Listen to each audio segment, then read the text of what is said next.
Hello students, welcome to the lecture. आज के lecture में आप सभी का स्वागत है। तो आज हम अपने प्रीपोजिशन का पार्ट 7 डिस्कस करेंगे, यानी हमारे प्रीवियस ईयर क्वेश्चंस का पार्ट 7। यानी इससे पहले हमने 6 पार्ट्स में अपने प्रीवियस ईयर क्वेश्चंस डिस्कस किए और उनके साथ जो कॉन्सेप्ट हमारे एग्जाम में पूछे जाते हैं उन कॉन्सेप्ट्स को भी हमने समझा। तो मेन फोकस हमारा इस वक्त किस पे चल रहा है? कॉन्सेप्ट्स पे। देखिए, क्वेश्चंस तो एग्जाम में पूछे जाते ही हैं, लेकिन कहाँ से पूछे जा रहे हैं, किस तरीके से क्वेश्चन पूछे जा रहे हैं, ये आपको पता होना बहुत इंपॉर्टेंट है।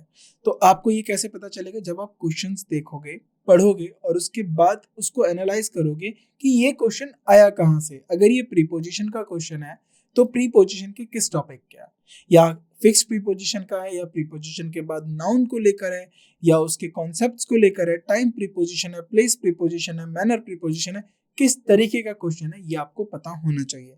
तो जब आपको पता रहता है कि ये प्रीपोजिशन में किस टॉपिक का क्वेश्चन है, तो आप उस टॉपिक को ही पूरा तैयार करिए। देखिए, कई तरीके होते हैं अपनी प्रैक्टिस करने के। सबसे पहले हम उस पर डिस्कस कर लेते हैं। मान लीजिए अगर आपको कोई क्वेश्चन गलत होता है, अभी जब हम प्रीवियस ईयर कर रहे हैं तो आप भी इनको सॉल्व करेंगे। तो अगर आपका कोई क्वेश्चन गलत हो जाता है तो उसका मतलब ये है कि वो पर्टिकुलर क्वेश्चन आपको नहीं आया। उस क्वेश्चन जिससे वो रिलेट करता है, जिस टॉपिक से वो रिलेट करता है वो क्वेश्चन, वो टॉपिक आपका वीक है। तो अगर एक क्वेश्चन गलत हो रहा है तो वो किस टॉपिक से, उस पूरे टॉपिक को प्रैक्टिस करिए। फिर उसके बाद उस पर और क्वेश्चंस की प्रैक्टिस कर लीजिए। देन उसके बाद वो टॉपिक आपका अच्छे से स्ट्रांग हो जाएगा और उसके बाद और भी जो क्वेश्चंस आते हैं उस टॉपिक पे वो आपके गलत नहीं होंगे। तो अगर क्वेश्चन गलत होता है तो टॉपिक प्रैक्टिस करना है, क्वेश्चन नहीं टॉपिक। ये हमेशा याद रखिएगा। हम ऐसे ही वन बाय वन जितने भी क्वेश्चंस प्रैक्टिस करेंगे आज इस लेक्चर में, उनके टॉपिक्स को भी डिस्कस करेंगे कि ये कहाँ से आया है।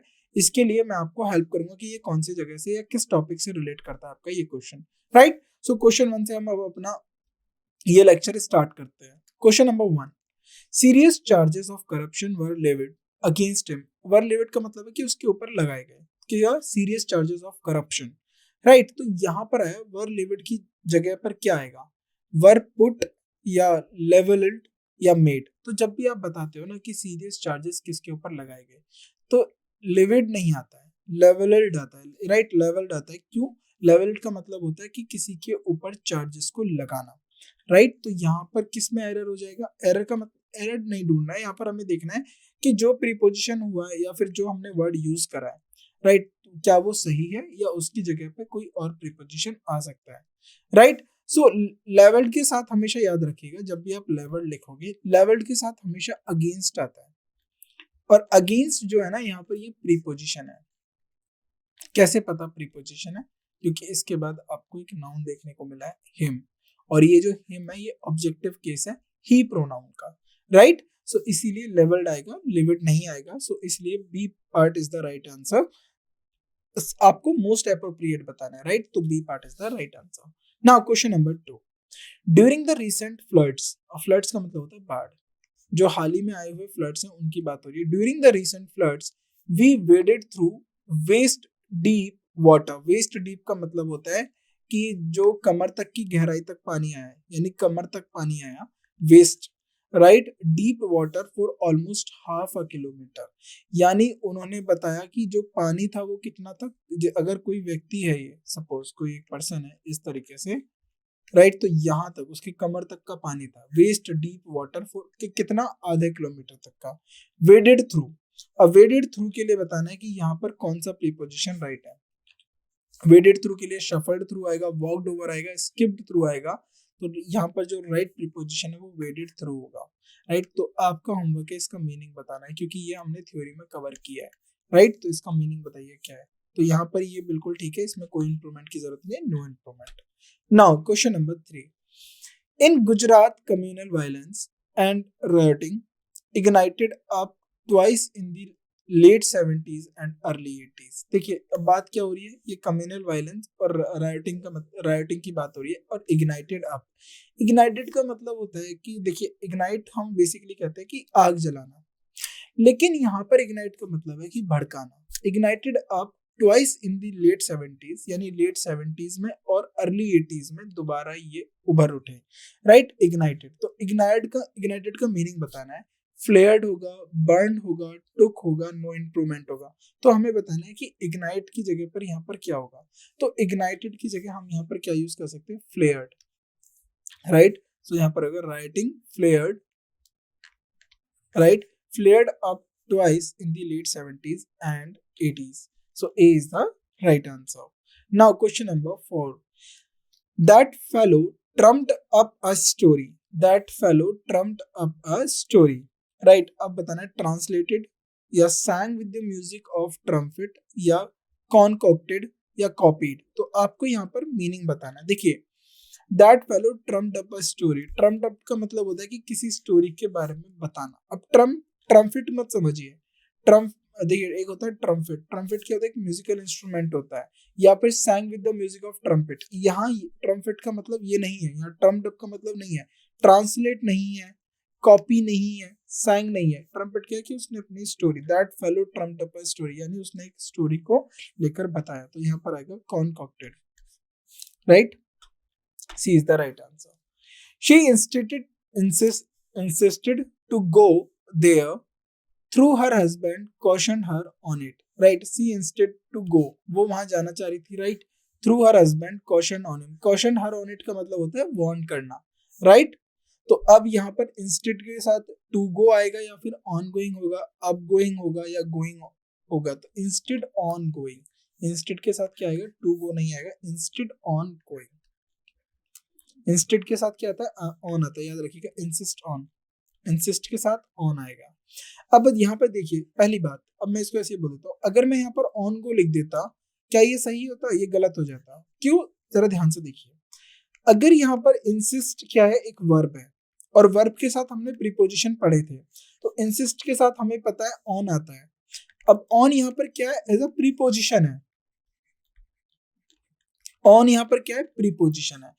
अगर ऑन प्रीपोजिशन है तो प्रीपोजिशन का क्या चाहिए, ऑब्जेक्ट। तो ऑब्जेक्ट जो है गो, अगर आप लिखोगे ये वर्ब हो जाएगी, ये ऑब्जेक्ट नहीं बन सकता। और यहाँ पर 2+V1 जो है ये इन्फिनेटिव के तौर पे दिया हुआ है, ये गलत हो जाएगा। तो इसीलिए यहाँ पर गोइंग आएगा। गोइंग हमारा जिरंड यानी ऑब्जेक्ट की फॉर्म में आया है। तो instead on going there, right. So A is the right answer. Now question number 6. I am thinking to do an MA in English. I am thinking to do, वो क्या सोच रहे हैं, वो सोच रहा है, मैं सोच रहा हूँ कि मैं MA इन इंग्लिश कर लूँ। So I am wondering to do an MA in English, I am thinking of doing an MA in English, I am thinking doing an MA in English. तो आपको ये बताना है। देखिए, थिंकिंग के साथ जब भी आप लिखोगे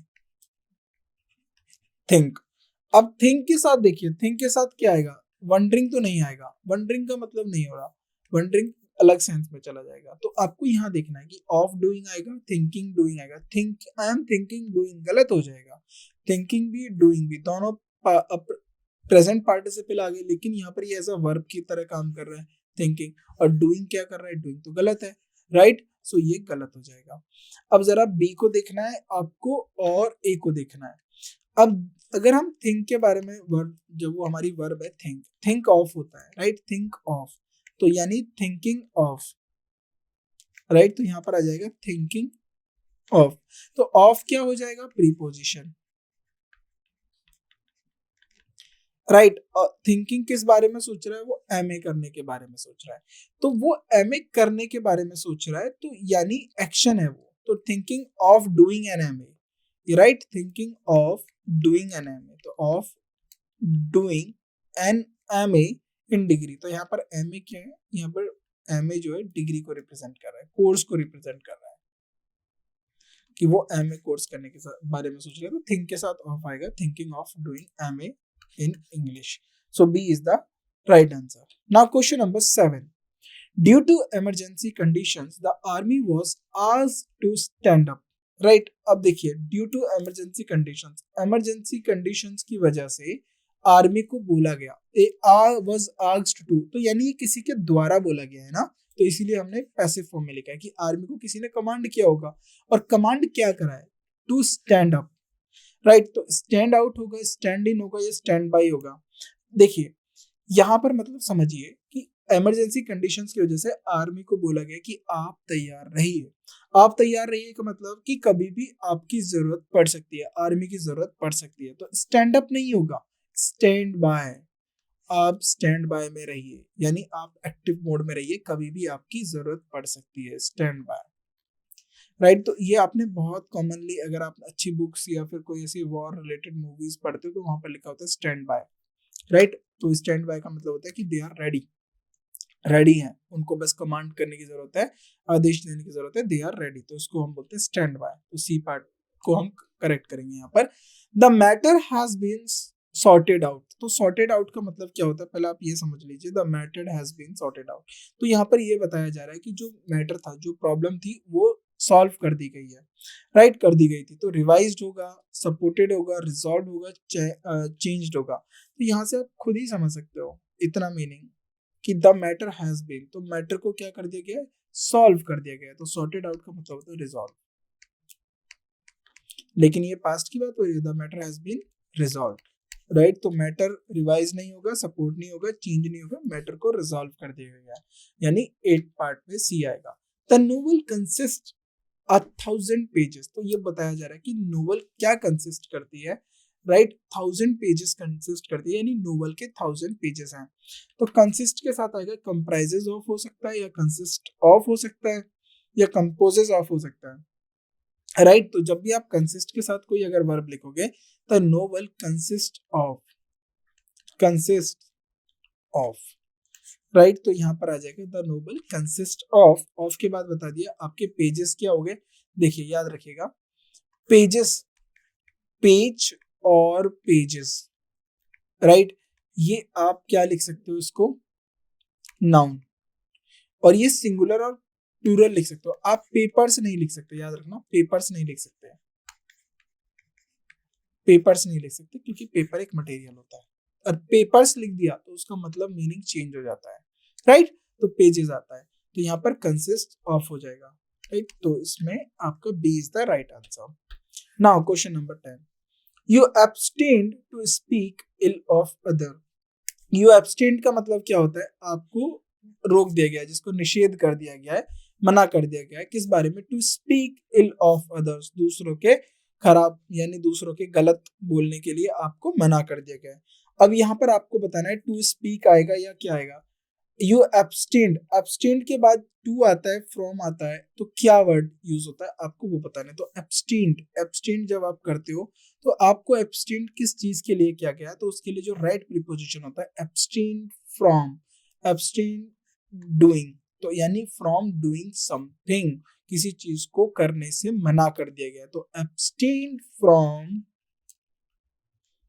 speaking ill of others, right? तो from speaking आएगा, so B is the right answer.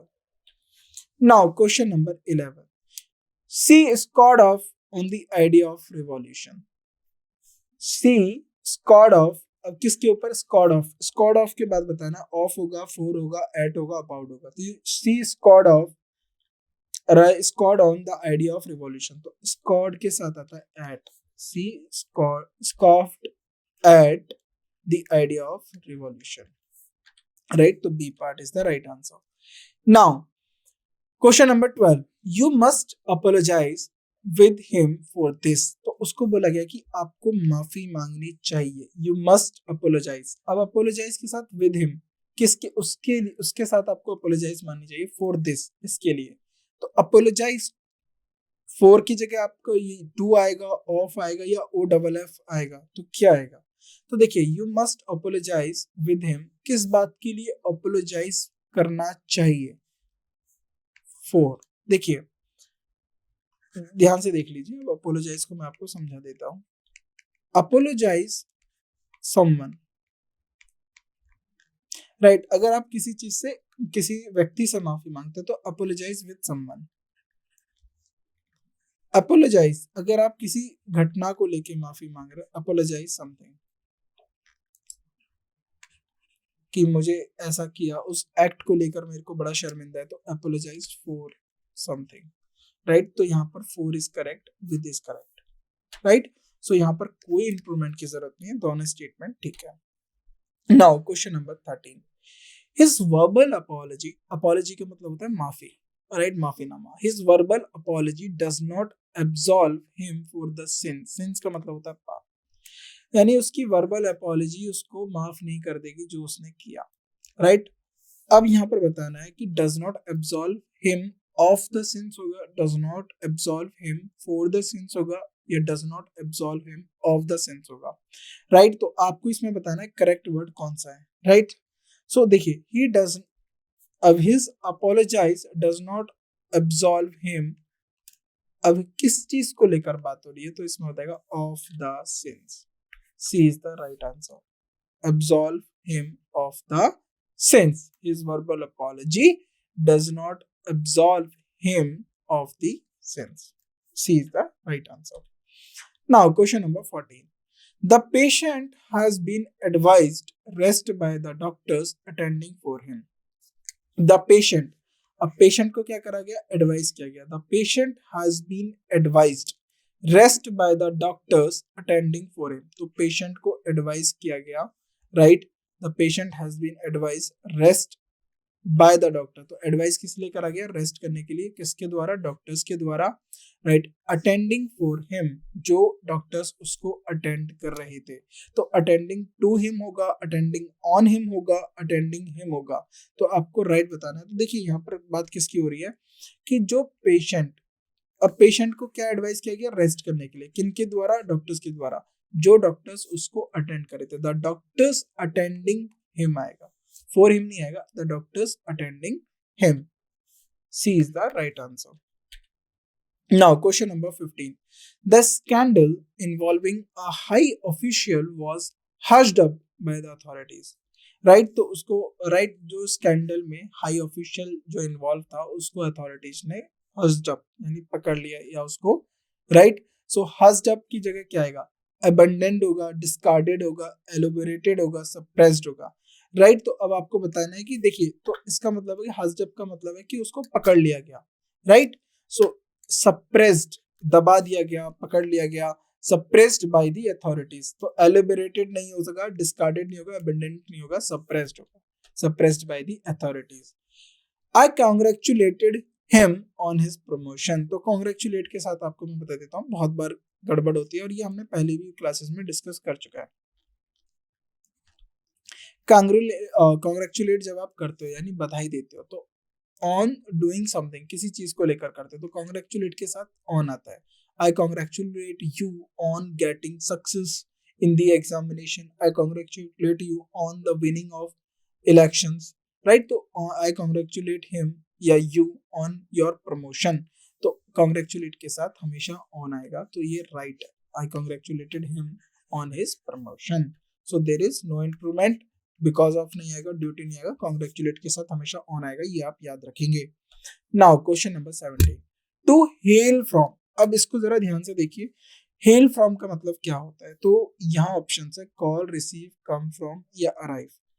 तो जब भी आपसे पूछा जाता है ना where do you hail from, तो यानी हेल फ्रॉम का मतलब होता है कि आप कहाँ से हो या कहाँ से आ रहे हो या फिर कहाँ के रहने वाले हो, तो हेल फ्रॉम का मतलब यही होता है कि कहाँ से हो या कहाँ के रहने वाले हो। तो कॉल नहीं होता, रिसीव नहीं होता, अराइव नहीं होता, कम फ्रॉम, आप कहाँ से हो या कहाँ से आते हो, कहाँ से बिलोंग करते हो, सो हेल फ्रॉम का मतलब यही होता है। टू हेल फ्रॉम का मतलब कम फ्रॉम, राइट। तो C is the right answer. Now question number 18, the deaf man asked me to speak up, the deaf man, तो डेफ मैन जो है जो सुन नहीं सकता, उसने क्या बोला, asked me to speak up. अब स्पीक अप को बताना, speak in, speak in to, speak down या no improvement, right. So the deaf man asked me to speak up का मतलब है तेज बोलो, राइट। स्पीक अप, तेज बोलो, तो इन नहीं होगा, इनटू नहीं होगा, डाउन नहीं होगा, तो कॉन्टेक्स्ट को समझो। तो जिसको डेफ या जिसको कम सुनाई देता उसने बोला कि आप थोड़ा तेज बोलो, स्पीक अप होता है स्पीक लाउड, तो इसलिए सो नो इम्प्रूवमेंट, ये यहाँ पर जो ये कॉन्टेक्स्ट है ये बिल्कुल सही किया हुआ है। Now question number 19, on receiving his appointment letter, Ravi treated us with some sumptuous meal, तो on receiving his appointment letter, तो अपॉइंटमेंट लेटर मिला होगा रवि को जॉब का, तो उसने उनको ट्रीट दिया, बहुत अच्छी ट्रीट दिया, राइट। तो sumptuous मील हो गया, राइट। तो रवि ट्रीटेड अस, अब ट्रीटेड के साथ बताना है, ट्रीटेड अस फॉर आएगा, ट्रीटेड अस बाय आएगा या ट्रीटेड अस टू आएगा, तो जब भी आप ट्रीटेड के साथ लिखोगे तो रवि ट्रीटेड अस, किससे रवि ने किससे उसका उनको ट्रीट किया, मील के साथ, तो treated us to a sumptuous meal, right? So C is the right answer. Now question number 20. It become clear that the strangers were heading into a serious disaster. तो it become clear, क्या clear बन गया कि जो strangers थे, strangers were heading, जो strangers थे वो किसी serious disaster में right चले गए थे या जा रहे थे. यार heading into आएगा या heading towards आएगा, heading along आएगा, heading on आएगा. तो बहुत सिंपल सा है. देखिए हेडिंग का मतलब समझ लीजिए, मान लीजिए कोई खाई है या कोई कुआं है जो इनको सीरियस डिजास्टर लग रहा है, राइट? सो या फिर कहीं कोई जा रहा है तो आप किधर किसी की तरफ बढ़ते जा रहे हो, तो जब आप किसी पर्टिकुलर डायरेक्शन में आगे बढ़ते जाते हो तो हेडिंग के साथ टुवर्ड्स आता है, हेडिंग टुवर्ड्स. अब हेडिंग कहाँ के लिए हो रहा है, टुवर्ड्स वेयर, तो अ सीरियस डिजास्टर, तो वो किसी सीरियस डिजास्टर की तरफ आगे बढ़ते चले जा रहे थे, राइट? तो हेडिंग के साथ क्या यूज किया जाएगा, टुवर्ड्स. तो हेडिंग ऑन नहीं होता, अलोंग नहीं होता, हेडिंग टुवर्ड्स होता है. तो यहाँ पे भी ये भी गलत हो जाएगा, टुवर्ड्स आएगा. So B is the right answer. Now question number 21. He compensated the loss to me, तो यानी वो कंपनसेट करेगा लॉस का, जो भी लॉस मुझे हुआ उसका वो कंपनसेट करेगा. तो he compensated the loss for me, he compensated me to the loss, he compensated me for the loss. तो आपको इसमें बताना है कि राइट आंसर क्या है. देखिए he compensated, अब यहाँ पर लिखा है he compensated, अब उसके बाद जब भी आपने लिखा ना he compensated whom, me, अब वो compensated किसको करेगा, मुझे करेगा. क्यों करेगा, why he compensated me, loss के लिए. तो compensated के साथ वर्ब आती है for, जब भी आप समथिंग के लिए यूज करते हो कंपनसेटेड फॉर समथिंग, राइट? तो कंपनसेटेड फॉर समथिंग के लिए आएगा तो किसके लिए, लॉस के लिए. तो कंपनसेटेड के साथ क्या आएगा, for. C is the right answer. Compensate का मतलब होता है कि भरपाई करना किसी चीज की, राइट? द सुनामी विक्टिम्स, तो सुनामी में टी साइलेंट होता है, ये आप सभी को पता ही होगा. The tsunami victims suffered of cholera. देखिए जो सुनामी विक्टिम्स है वो उन्होंने किससे सफर किया था, कॉलेरा से. कॉलेरा एक डिजीज होती है, काफी डेंजरस डिजीज होती है. तो tsunami victims suffered, suffered from होगा या सफर्ड अंडर होगा, सफर्ड इन होगा. तो जब भी आप बात करते हो किसी डिजीज से सफर करने की बात, तो यानी किसी कोई डिजीज हो जाती है, तो the tsunami victims suffered from cholera, from cholera, right?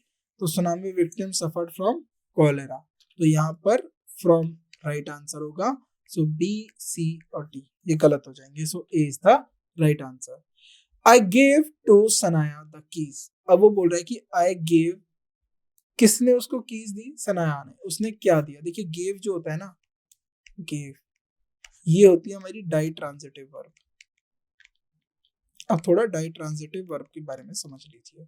Die transitive verb होती है जिनके दो ऑब्जेक्ट होते हैं, टू ऑब्जेक्ट. एक को बोलता हूं मैं डायरेक्ट ऑब्जेक्ट, डायरेक्ट ऑब्जेक्ट ये मैंने वर्ब के अंदर काफी अच्छे से एक्सप्लेन किया है, तो वर्ब में इसको हम अच्छे से पढ़ेंगे, राइट? तो डायरेक्ट, और एक होता है हमारा इनडायरेक्ट ऑब्जेक्ट. जो डायरेक्ट ऑब्जेक्ट होता है ना, ये गिव के एक्शन को सीधा रिसीव करता है, यानी आई गिव कीज. अब किसको इसने कीज दी है, तो ये जो होता है ना, ये बेनिफिशियरी या रिसिप्टेंट होता है. ये उस पर्टिकुलर ऑब्जेक्ट को रिसीव करेगा या उस इस पर्टिकुलर वर्ब का बेनिफिशियरी होगा. यानी आई गिव केक, अब आपने केक दिया, किसको दिया, I give gift to him, आपने उसको केक दिया या गिफ्ट दिया. तो यहाँ पर ये बेनिफिशियरी होता है और रिसिप्टेंट होता है, राइट? तो इसीलिए यहाँ पर क्या लिखा गया है, आई गिव कीज या फिर I give to Sanaya the keys. तो हमें बताना है इसमें करेक्ट तरीका क्या होगा. तो आई, अब यहाँ पर देखिए करेक्ट तरीका क्या होगा, आई गिव टू द या आई गिव द होगा. तो जरा ध्यान से देखिए, इस तरीके के क्वेश्चंस में आपको फोकस करना होता है कि यहाँ पर मैंने बताया ना डाई ट्रांजिटिव वर्ब्स होती है, तो यानी इन वर्ब्स के दो ऑब्जेक्ट होते हैं. तो अगर इन वर्ब के दो ऑब्जेक्ट है तो एक नाउन हो गया और एक कीज हो गया. तो ऑलरेडी दो ऑब्जेक्ट आ चुके हैं, तो क्या आपको यहाँ टू की जरूरत है, नहीं, आपको यहाँ टू की जरूरत नहीं है. तो यहाँ होगा I gave Sanaya the keys, मैंने सनाया को कीज दी, तो I gave, so A is the right answer. तो इसका क्या राइट आंसर होगा? A is the right answer, right? So A is the right answer. So question number 24. The sun blazed down at the hunter as he took a position behind the boulder. देखिए sun blazed down at the hunter, तो blaze down कहाँ पर? at the hunter as he took position behind the boulder. boulder का मतलब होता है बहुत बड़े पत्थर जो होते हैं उनको हम boulder कहते हैं, इतने बड़े बड़े पत्थर, राइट? तो अब यहाँ पर बताना है डाउन एट दी हंटर की जगह क्या आएगा? Down against the Hunter, down upon the Hunter, down on the Hunter, right? या फिर नो इम्प्रूवमेंट। तो ये बिल्कुल ठीक है, इसमें कोई इम्प्रूवमेंट की जरूरत नहीं है, no improvement. The sun blazed down at the hunter as he took position behind the boulder, right? So there is no error in it.